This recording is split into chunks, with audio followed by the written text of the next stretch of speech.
Hi, nice to have you with me for another story. I looked out of the window this morning and it was such a beautiful sight. All those snowflakes coming down and it was quiet and the garden was looking beautiful. And it reminded me of this story, One Snowy Night by Nick Butterworth. And it takes place on a snowy night. Percy, the park keeper, works hard looking after the park and his animal friends who live there. But Percy still likes to find time for fun and games. And of course, there's always a story. And this is the story of Percy's One Snowy Night.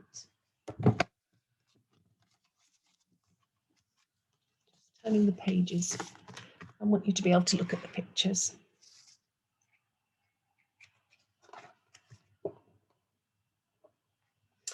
It's cold in the park in winter, but Percy the park keeper doesn't mind. He puts on his warm coat and his big scarf and he wears 2 pairs of woolly socks under his Wellington boots. Percy likes to be out in the fresh air. In the middle of the park, there's a little hut. This is where Percy lives.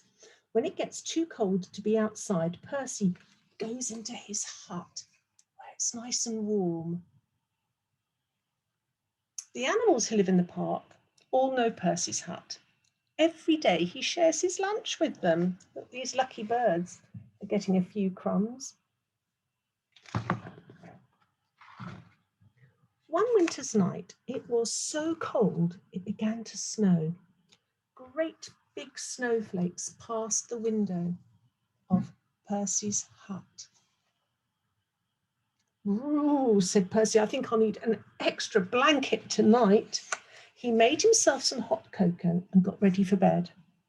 Suddenly, Percy heard a tapping sound. Who can that be at this time of night, thought Percy. He went to the door and looked out. There on the step was a squirrel. It looked very cold and miserable, clinging onto his bushy tail to keep him warm. "I can't get to sleep, Percy," said the squirrel. "My bed is full of snow." "Oh dear," said Percy, "never mind. I've got plenty of room for 2. The squirrel snuggled down next to Percy in bed, and they soon began to feel warm and cosy. Knock, knock. It was the door again. Now who can that be, thought Percy. Standing outside were 2 shivering rabbits. "Oh dear, it's freezing," said one rabbit. "We're frozen," said the other. "Oh, you poor things," said Percy. "Come on in and warm up." The rabbit squeezed into the bed next to Percy and the squirrel. Wasn't much room. "Could you face the other way?" Percy asked the squirrel. "Your tail is tickling my nose." "Oh dear," said Percy. "Now there's someone else at the door." And this time it was a fox. He looked very cold and hungry. "Can I come in too?" he asked. Percy scratched his head and thought for a minute. Why do you think he's a bit worried about letting a fox in when he's got rabbits and squirrels in bed with him? "Well, if you promise to behave," he said. "I promise," said the fox, and he squeezed into bed next to all the other animals. Bump! Oops! The squirrel fell out. "Who did that?" asked the squirrel crossly. Have a look at the picture. There's a squirrel. He's been kicked out of the bed. Whose paw do you think that is? Knock, knock, knock. "Good gracious," said Percy. "It's the door again." This time Percy had quite a surprise. There on the step was a badger, 2 ducks, a hedgehog, and a whole family of mice. And they all wanted a bed for the night. Look at them queuing up at the door. The badger, 2 ducks, the hedgehog, and a whole bunch of mice. And the page. Poor old Percy, poor old Percy, and poor old Percy's bed. Oh my goodness, it's full to the brim with all the park animals. The animals pushed and shoved and rolled around the bed, but there was just not really room for all of them. Soon the bed covers ended up in a big tight ball, then bump. The covers rolled right off the bed and everybody fell onto the floor. Oh dear, said Percy, this won't do at all. My bed is just too small. Suddenly, one of the mice pricked up his ears. What's that noise? He squeaked. Everyone listened hard. Now they could all hear it. There was a scratching and a scraping, and it seemed to be coming from underneath them. There's something moving under the bed, whispered Percy. The animals looked frightened, and the mice all started to squeak at once. Oh dear, what can it be? It might be a monster with fangs, claws, and sharp teeth.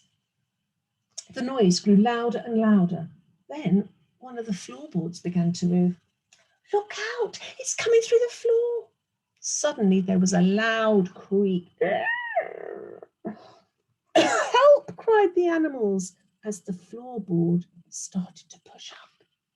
And they all ran to hide. Percy wasn't frightened.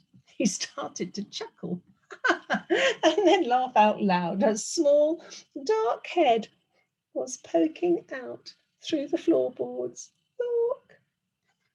This isn't a monster, said Percy. It's a mole.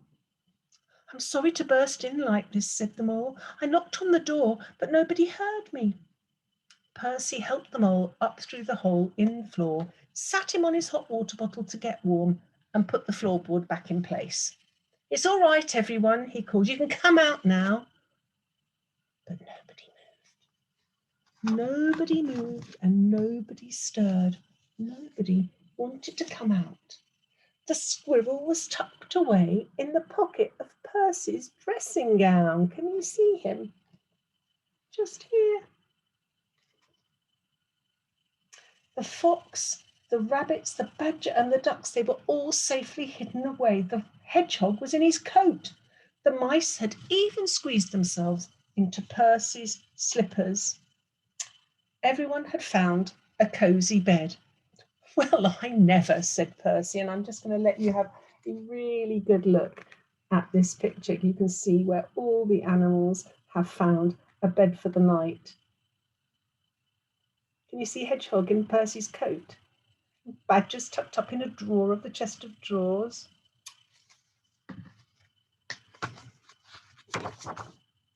Percy yawned and snuggled down in his own bed again, once again. That's better. Now I've got plenty of room, he said, and a little bit to spare. For a mole. So Mole gets to do the snuggling with Percy. And that is the end of the story. That really made me think of what it must be like outside on a snowy night and how cold some of those animals must be feeling. But they're animals, so they'll be fine. As it is, my kitten is snuggled up on the chair in the sitting room. He's not going out tonight. I'm going to keep him in. Anyway, I hope you have a lovely evening and I look forward to seeing you again soon. Bye for now.